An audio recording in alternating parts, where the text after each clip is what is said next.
We don't normally pass so close to the Shire, said Bofa. But seeing as it's the last load, so to speak, we thought we'd suggest a detour. So all of the Blue Mountains are emptied. Bilbo looked downcast. Oh, I hope you'd be coming back and forth for some time. Well, we've got our home back now, haven't we? Said Gloin, and patted the little fellow on the back. Thorin wanted to chop his hand off. I suppose, Bilbo said, and his shoulders slumped. Hear, hear, Bilbo, Bombur said into the ensuing silence. You should meet my family. That's Barris, my oldest, and over there's Bomfa, Bolra, and Bofra, my terrible little trio of redheads.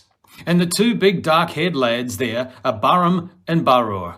Then there's Ulfur and Alrur and Alfris and Bomfris, tormenting that poor pony. Barum, stop that. A lot. Would you, before the pony dies of nerves? And over there is my lovely wife, Ulris, and our two littlest ones, Bibber and Albur. Alra sketched the bow, her arms filled with squirming child. At your service, she called cheerfully. Thorin was a little dizzy after all those names. Bilbo seemed to have no trouble with such a crowd and bowed to Alris, smiling. At yours and your families, although I may be a little pressed to accommodate so many. Good gracious me, Bombur. I'd think you were part hobbit. Here, what's this we hear about your brother, Nori? Yelled one of the youngsters, and the call was echoed around the table. Nori rolled his eyes dismissively. Which one? The mother hen or the scribbler? Dory, of course. Is it true? Well, which part? Said Nori.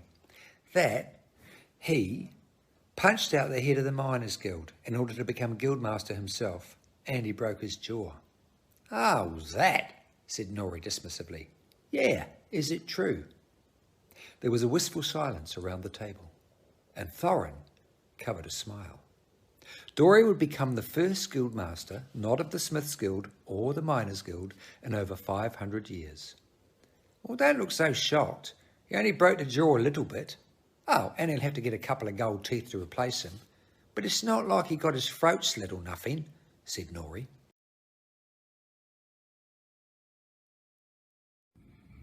Ori looked up, and there was wild fire in his eyes. If I'm going to die in this foul place, he snarled, I'm going to sell my life dearly. You understand? I'm taking as many of those bastards with me as I can. Yes, Ori, said the first dwarf, his spine straightening. The others reeled, his head in his hands. Ori crossed over to him and slapped him hard. Understand? He growled. We give 'em a taste of the dwarvish iron right up their jacksy. Did you pity him? He asked in a low voice. Fili turned fully, wincing as his hair tugged in Thorin's hand. What? Hold still, I do not wish to tear your braid straight back from your head, commanded Thorin, tugging gently until Fili turned back. Did you pity Gorm? Fili was silent again. Killy could never be so patient. Killy would have squirmed away from the braiding long before now. Yes, said Fili. Yes, I did.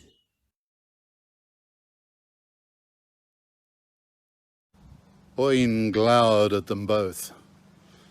Pair of idiots and moon-drunk fools, he grumbled.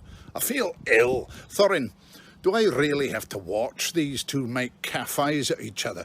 Surely they can do that without an audience. I think it's sweet, Frerin said, tossing his head and looking up at Oin in defiance. Sweet, Oin said flatly. Gimli, sweet. Thorin tried very hard to turn the escaping chuckle into a cough. Sweet. Oh, aye, that's what every warrior dreams of being, sweet. Bloody elves and bloody moonlight and stupid wars and more bloody elves, starlight and trees and poetry. Oh, Mahal, damn it all. Oin muttered into his beard, his face thunderous. He continued to grumble non-stop as the Grey Company boarded their new ships and urged their faithful horses into the holds. "Does it upset you so much?" Frerin said. And Oin pulled a face. No, well, not anymore, he conceded. I just wish that my fool nephew had a bit more discretion. They're right out in the open where anybody can see. They have not done anything improper, Thorin said. Then he hesitated. Have they? You wouldn't say that if you saw the way they look at each other, Oin muttered. You feel like you're intruding just by breathing the same air. Worse than Gloin at his wedding day. And I make no exaggeration.